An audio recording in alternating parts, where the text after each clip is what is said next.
Shuning uchun men aytdim, endi yaqinda bir 100% hamma xonani kamera bilan ta'minlaymiz shakl.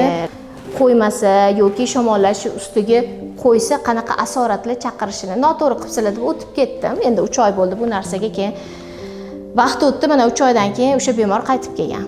Ginekolog shifokorimizga janjal qilib, to'polon qilib, mana spiral qo'yganimdan beri og'riq, oqmalar ko'payib ketgan, jinsiy aloqada qaysidir ma'noda diskomfort bo'lyapti. Ana shunaqa shikoyatlar bilan kelgan. Keyin kirib etildilar, to'g'ri aytgan ekansiz.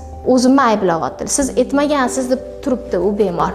Shifokorimga siz davolanish kerak, tekshirish kerak deb aytmagansiz. Shuning uchun men aytdim, endi yaqinda bir 100% hamma xonani kamera bilan ta'minlaymiz shakl, shifokorlarimizni himoya qilish uchun-da. Hurmatli yosh shifokorlar, bemor tomonidan qanaqadir tavsiya bo'lsa yoki buni qiling, qilmang degan buyruq bo'lsa, buni bajarmanglar. Chunki sizlar mutaxassissizlar.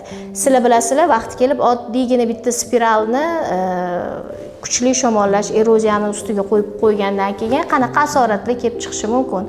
Qaysidir ma'noda hozirgi paytda xususiylashgani uchun juda ham ko'p tibbiyot muassasalar ginekologlar nafaqat bemorni ko'rish kerak, yosh ginekologlar, balki o'zini ham himoya qila olish kerak. Shuning uchun bemorni har doim gapiga kirish kerak emas, chunki u mutaxassis emas. Asoratni sizlar bilasizlar, tavsiyani sizlar berasizlar. Iltimos, vaqt ketyapti degan gapga sal ehtiyot bo'lib ko'ninglar. O'zinglarni ehtiyot qilinglar va bemorlarni ham ehtiyot qilinglar.